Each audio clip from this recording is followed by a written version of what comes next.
My name is Ruth, and I have always been a hardworking person. Even in college, my friends would sometimes go out for a night party, but I would stay inside my dormitory room and pull out all-nighters just to study. And most of the time, no scratch that, throughout my college life, I had multiple part-time jobs. I don't need extra money because my parents' allowance for me is more than enough for me to sustain my life on campus. But I'm the kind of person that doesn't sit still. My body always wants to do something, and by something, it means I have to work around, be productive, and be functional. Of course, there would be days that I just want to sit still and relax, but being productive feels therapeutic to me. It is as if I'm fulfilling my purpose. Right after I graduated college, most of my friends went to graduate school. I graduated with flying colors, which is why I want to pursue my career right away. As an information technology graduate, I want to be the best and land a decent position in a corporate company. My friend Joey, who happened to be my senior in college, recommended me his position at an IT company. He told me that with my skill set, competence, hard work, and knowledge, he is determined that I will thrive in the company and be successful in no time. He told me that he was pursuing law and he wanted to broaden his perspective in political science and justice. So with that, I accepted his offer and I replaced him. I got accepted right away because my credentials met their requirements. On top of that, I proved to them that I am, in fact, hardworking. After I landed my job, I worked tirelessly day and night just to elevate my career and establish my mark in the field. And in just a few months, I received a promotion. Because of that, I was motivated even more to continue my work and to improve the quality of effort that I put into my service. For 2 years, I was so focused on my growth and career, and I was promoted to a higher position with a higher payment. And I got the privilege to work remotely, and I would just stay at home doing minimal work and have high pay. But that doesn't stop me from not working. So I put up a side business online and it did great for my savings and finances. In fact, in my early 20s, I was already earning $50,000 a month. And I can truly say that I had the liberty and capability of spoiling myself and buying the things that I want. I love my job so much until I decided to date someone. He was Dan. I met him at a conference and we became close friends until we decided to hang out together. I could still remember how our first date night went. He brought me to a casino where he played cards with some of his friends. It was my first time going inside a place like that and I was so amazed. I am such a frugal person, and for me, betting and gambling is a no-no. But I admit it was fun hanging out with him. He even called me his lucky charm because he won thrice in a row with my presence. I just went with his cheesy jokes and I do find it amusing. Until our dates became frequent and we went official, and then he often brought me to numerous casinos and I would just sit there and wait for him to finish his games. There was this one time when we played and got lost. He wanted a rematch so badly, so he asked for some money from me, and to my surprise, it was a large amount. He went up to me with a stressed look on his face. Hey, I know this isn't the right time and it's kind of inappropriate, but I just lost big time on a bet. I don't want to go home empty handed. So, can you lend me some money, babe? I was taken aback, not by what he said, but by how he talked to me. It was as if he was so impatient. So I nodded in response to him. How much? To be honest, I was hesitant, but he is my boyfriend, so what could go wrong? About, $10,000? I was shocked, but I remained calm. I quickly got my check note and wrote down the amount. I promise I'll pay you back next week, babe, but can you write it down fast? He was so impatient, and I could feel it from his energy. So as soon as I was done writing, he grabbed the check and went straight to the gambling table and dropped it in front of his opponent. He didn't even say thank you to me, but I just shrugged it off and waited for him to finish playing. And he lost that night again. It breaks my heart as I watched his opponent claim the check with a champion smile. My boyfriend was so pissed that he didn't talk to me on our way home. I waited for a week for him to pay the money back, but he didn't. I just told myself that maybe he was still pissed off with the game. But days became months and he still didn't pay me. Until I completely lost track of it, like literally.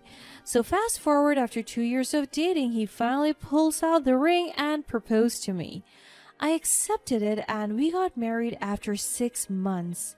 My life seemed like a dream come true when I married Dan, the love of my life.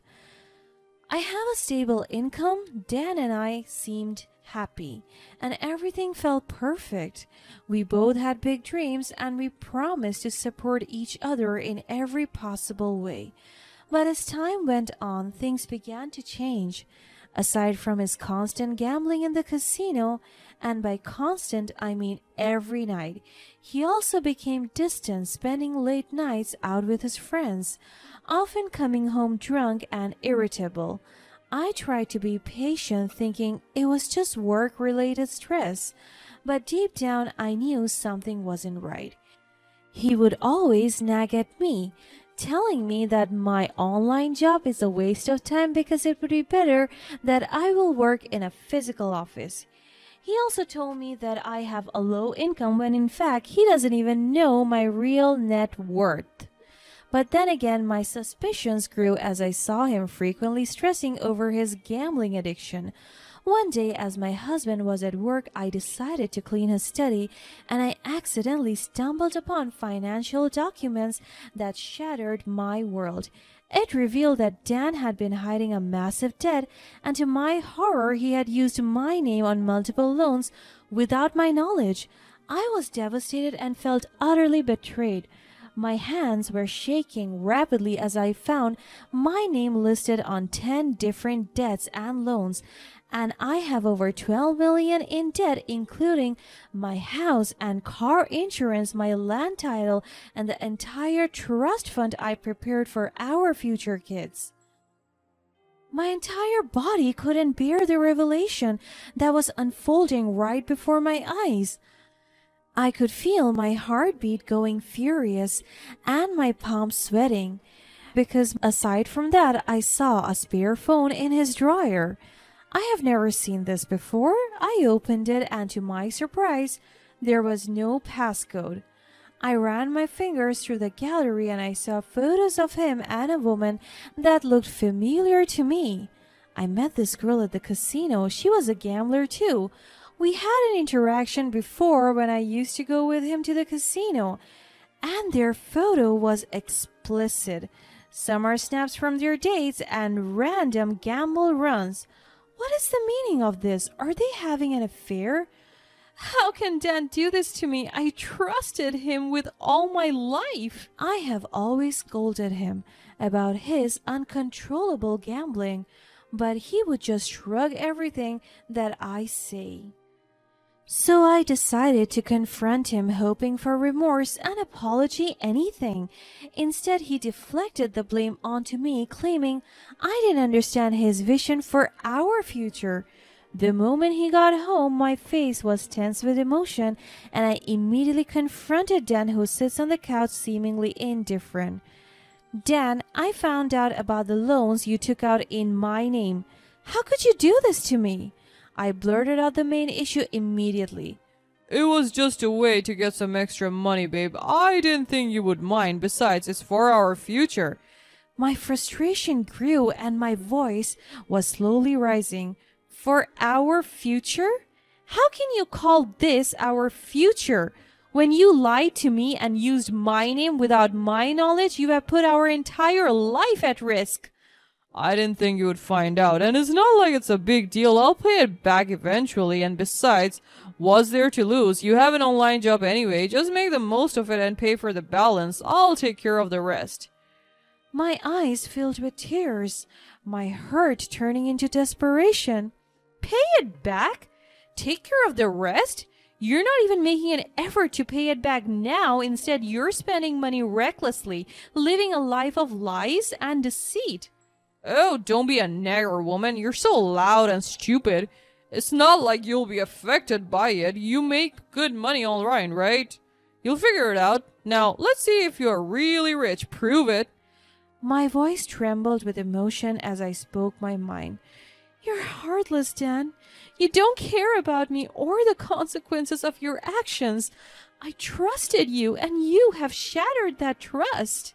Oh, spare me the emotions, the crying, and all the shit you're trying to do. I'm just trying to make things better for us.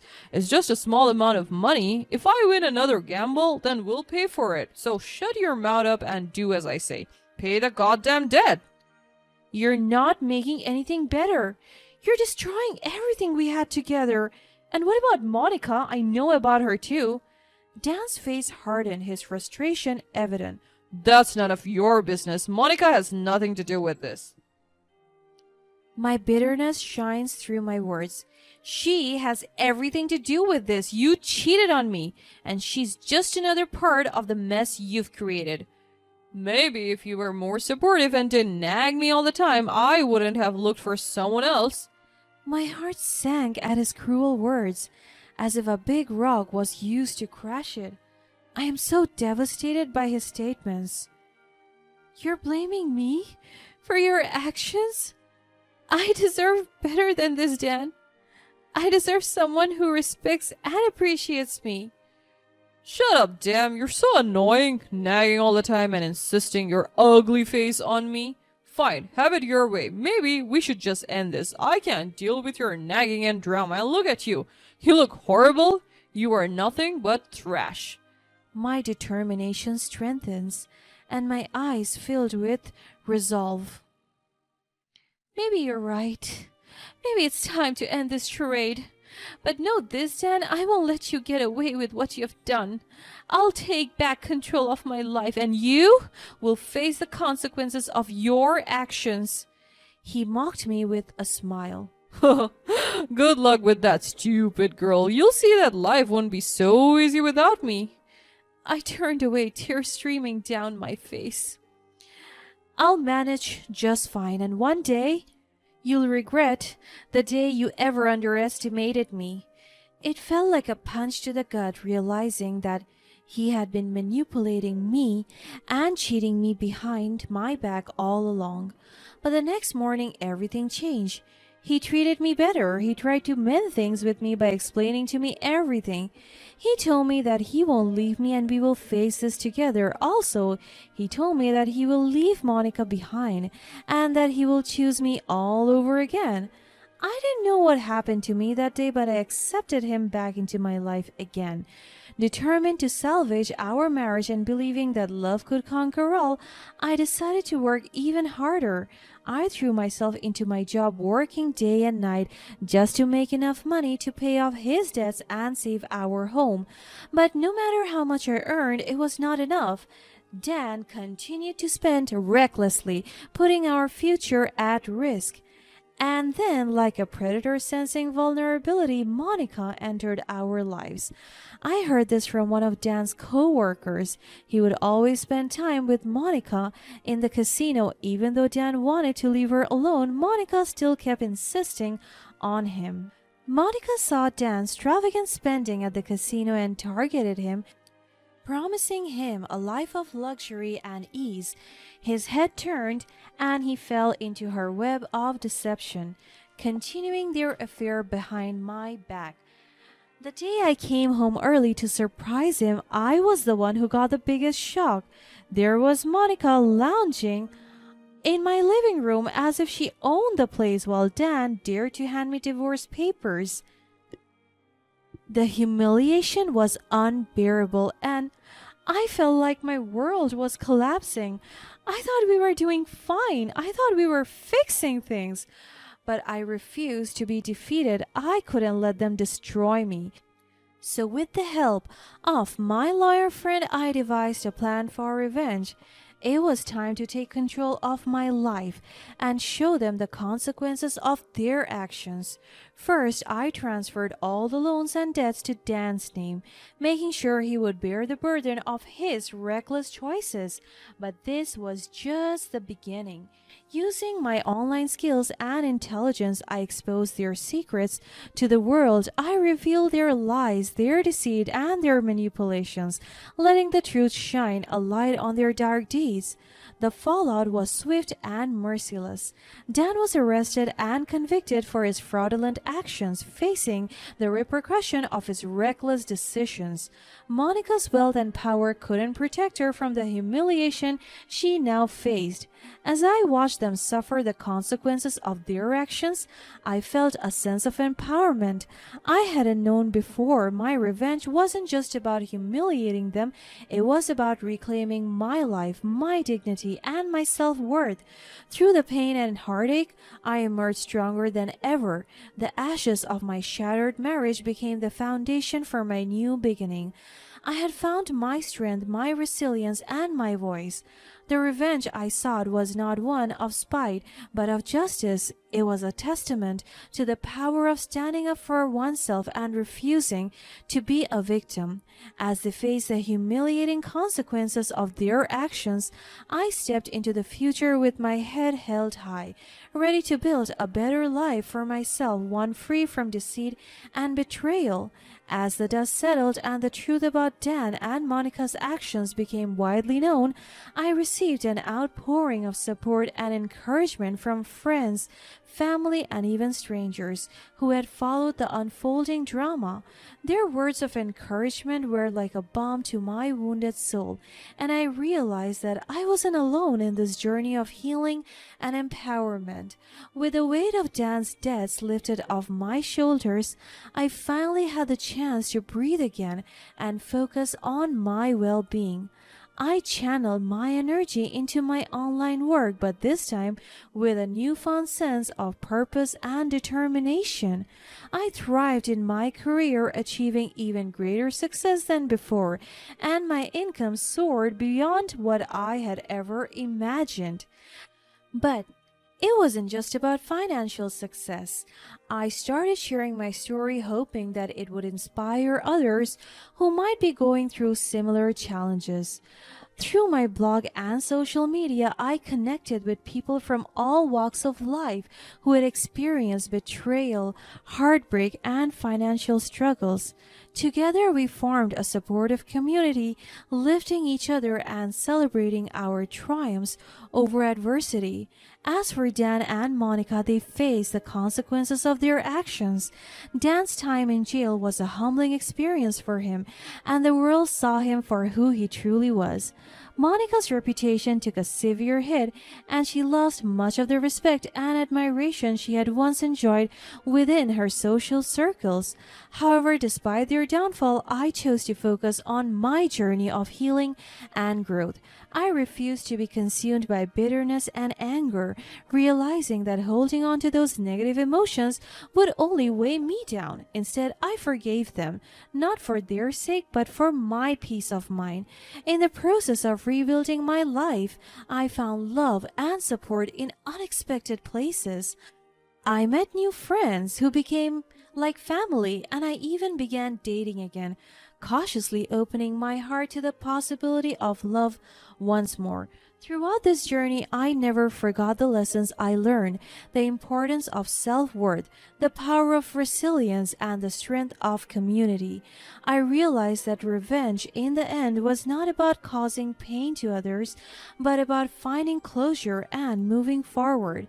With time, I discovered that my revenge had been more powerful than I had ever imagined. It wasn't about publicly humiliating Dan and Monica. It was about proving to myself that I could rise above the darkest moments of my life and emerge as a stronger, more empowered person. Today, I am living a life that I had once only dreamed of, a life filled with success, love, and a profound sense of fulfillment. I am grateful for the hardships I endured because they taught me the true value of resilience and self love. My story is a testament to the human spirit's capacity to overcome adversity and turn pain into power. It's a reminder that no matter how deeply we may have been hurt, we have the strength within us to rise, heal, and thrive. And so, I continue to share my story, hoping that it will inspire others to find the courage to face their challenges, seek justice when needed, and embrace the journey of healing and empowerment. We are not defined by the actions of others, but by how we chose to respond and grow from those experiences. And in that growth lies the most profound revenge of all, to live a life that is authentically, unapologetically, and beautifully our own.